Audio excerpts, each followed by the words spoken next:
ناظرین و سامعین السلام علیکم ورحمۃ اللہ وبرکاتہ۔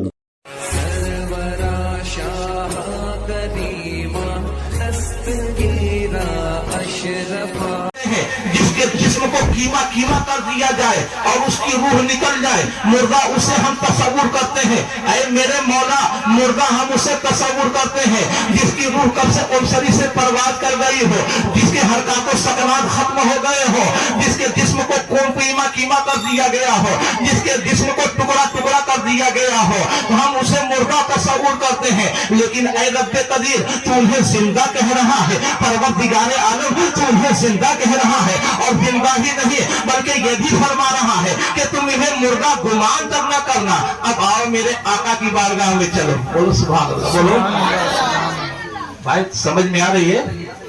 بولو کہ نہیں آ رہی؟ اگر نہ آئے تو بولنا، میں اور جو ہے سلیس انداز میں بیان کرو، توجہ سے سنو۔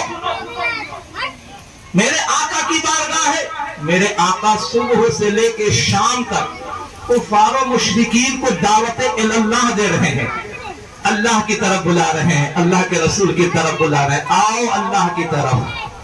لیکن صبح سے لے کے شام تک ایک بھی شخص آپ کی دعوت کو قبول نہیں کیا۔ میرے آقا قبیدہ خادر ہیں، میرے آقا جو ہے قبیدہ خادر ہیں۔ اتنے میں طائر سدرہ کو رب قدیر نے حکم فرمایا، اے طائر سدرہ جاؤ میرے محبوب سے کہہ دو، میرے محبوب تمہیں فکر کرنے کی ضرورت نہیں ہے، اے میرے محبوب یہ بہرے جو ہے یہ بہرے ہیں، یہ مردے ہیں۔ میرے دوستو اللہ رب العزت انہیں مردہ کہہ رہا ہے، جو مکے کی سرزمین پر چلتے پھرتے نظر آ رہے ہیں، رب قدیر انہیں مردہ کہہ رہا ہے، جو شادی بیاہ کرتے ہوئے نظر آ رہے ہیں، رب قدیر انہیں مردہ کہہ رہا ہے، جو لوگوں سے بات چیت کرتے ہوئے نظر آ رہے ہیں، رب قدیر انہیں مردہ کہہ رہا ہے، جو شادی بیاہ کرتے ہوئے نظر آ رہے ہیں، رب قدیر انہیں مردہ کہہ رہا ہے، جو اٹھتے بیٹھتے چلتے پھرتے نظر آ رہے ہیں۔ آخر معاملہ کیا ہے؟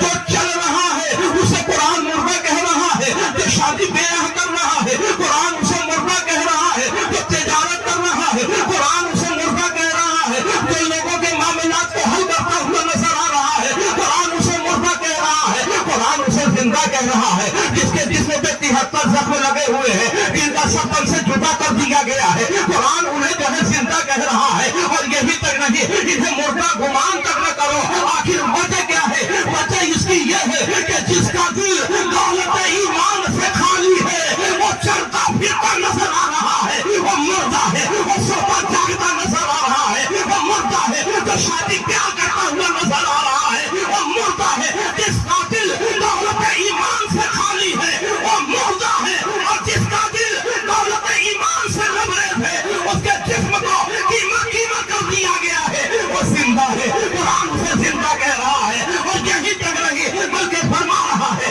کہ انہیں مردہ گمان تک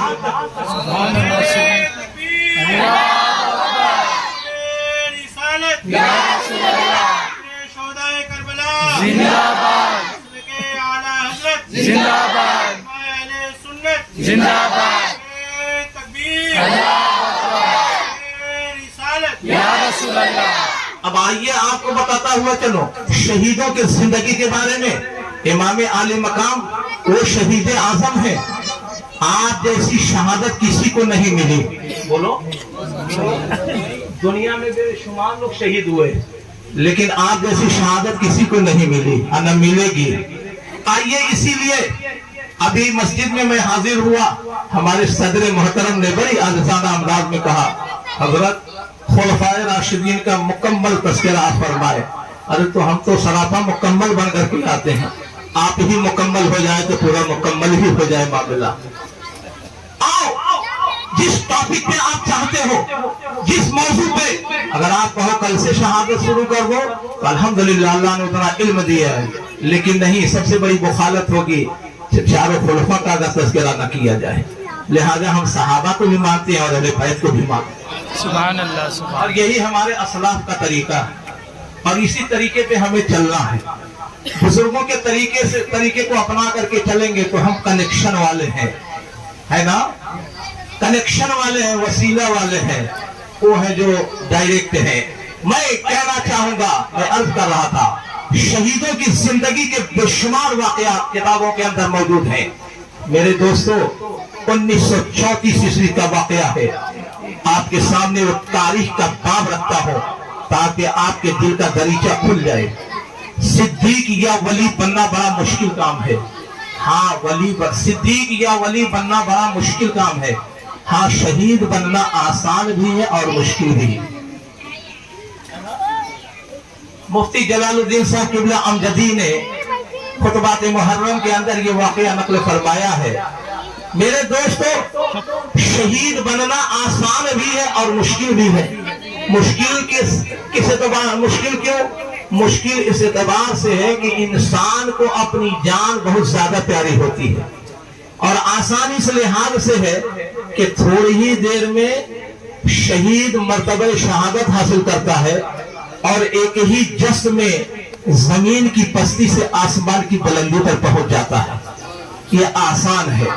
اور 1934 کا واقعہ ہے عبدالقیوم کا۔ یہ عاشق رسول، نبی کا دیوانہ، نبی کا مستانہ، نبی پہ اپنی جان کو نذرانہ پیش کرنے والا۔ آپ تو بہت سارے لوگ ہیں جو نعرے لگاتے ہیں، لیکن عملی نعرہ وہی ہے جو نعرے کے ساتھ عمل کرتا ہوا نظر آئے۔ نمازی تو سبھی ہیں، مسلمان تو سبھی ہیں، اصل مسلمان وہ ہے جو خدا اور رسول کے فرمان کے مطابق زندگی گزارتا نظر آئے۔ میرے دوستو، نعرہ لگانا آسان ہے، لیکن آؤ ذرا دیکھو اس غازی کے واقعات کو آپ کے سامنے رکھ رہا ہوں۔ عبدالقیوم جو وکٹوریا گاڑی چلاتا تھا، وکٹوریا گاڑی کہتے ہیں تانگے کو جو ہے بلک یعنی گھوڑے سے وہ گاڑی کھینچی جاتی ہے۔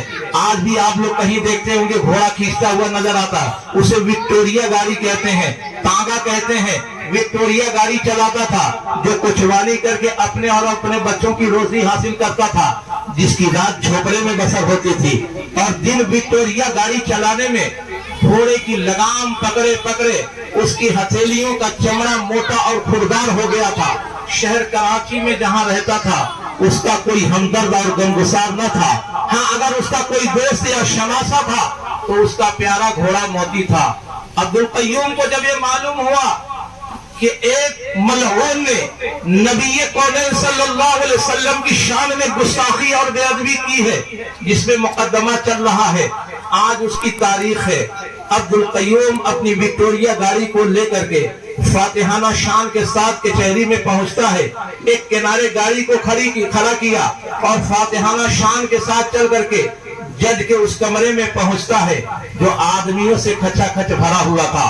دو انگریز جج قانونی دفعات کا چہرہ دیکھنے میں لگے ہوئے تھے۔ وہ عاشق رسول، نبی کا دیوانہ جو ہے اپنے ہاتھ میں چھنجر لیتا ہے اور ایسا کھینچ کر کے اس گستاخ رسول، اس ملعون کے گردن میں چاقو مارتا ہے کہ وہ چاقو اس کی گردن میں اترتا چلا گیا اور اس ملعون کی لاش تڑپ کر کے ٹھنڈی ہو جاتی ہے۔ عبدالقیوم بغیر کسی مزاحمت کے اپنے آپ کو پولیس کے حوالے کر دیا۔ بڑے بڑے قانون دانوں، بڑے بڑے وکیلوں اور بین الاقوامی شہرت رکھنے والے بیرسٹروں نے کہا، عبدالقیوم تم اپنا بیان بدل دو، ہم تمہاری زندگی کی ضمانت لے رہے ہیں۔ وہی عبدالقیوم جو اپنے ہی شہر میں اجنبی تھا، کوئی جانتا اور پہچانتا نہ تھا، لیکن تھوڑی ہی دیر میں صرف کراچی ہی نہیں بلکہ پورا ہندوستان جان گیا۔ اللہ اکبر! بڑے بڑے وکیلوں نے کہا، بڑے بڑے بیرسٹروں نے کہا، وہ قانون دانوں نے کہا، عبدالقیوم ذرا سا بیان بدل دو، ہم تمہاری زندگی کی رہائی کا جو ہے ضمانت دلا دیں گے۔ عبدالقیوم نے کہا، یہ مجھ سے ہرگز نہیں ہو سکتا، میں نے یہ مرتبہ شہادت جان بوجھ کر کے خریدا ہے، میں اپنا اقبال بیان بدل کر کے اپنی عاقبت نہیں خراب کروں گا۔ وہی عبدالقیوم عاشق رسول جس کے لیے عورتوں نے دعائیں مانگی، مسجدوں میں دعائیں کی گئی، بچوں نے دعائیں کی، بوڑھوں کے لرزتے ہاتھ، نوجوانوں کے دل نے معبود حقیقی سے عبدالقیوم کی زندگی کی بھیک مانگی، مگر عبدالقیوم ہی کی تمنا پوری ہوئی۔ قوم کے محافظوں نے اسے موت کا حکم سنا دیا، وہ موت جس میں ہر دل گمزدہ، ہر گھر ماتم قدا بنا ہوا تھا۔ عبدالقیوم کو پھانسی دی گئی۔ اللہ اکبر! جب عبدالقیوم کا جنازہ ہو جا، ایک تاریخ آپ کے سامنے رکھ رہا ہوں مسلمانوں، بالا خانوں سے عورتیں، اپنے بالا خانوں سے عورتیں اس کے جنازے پہ پھول نچھاور کرتی ہیں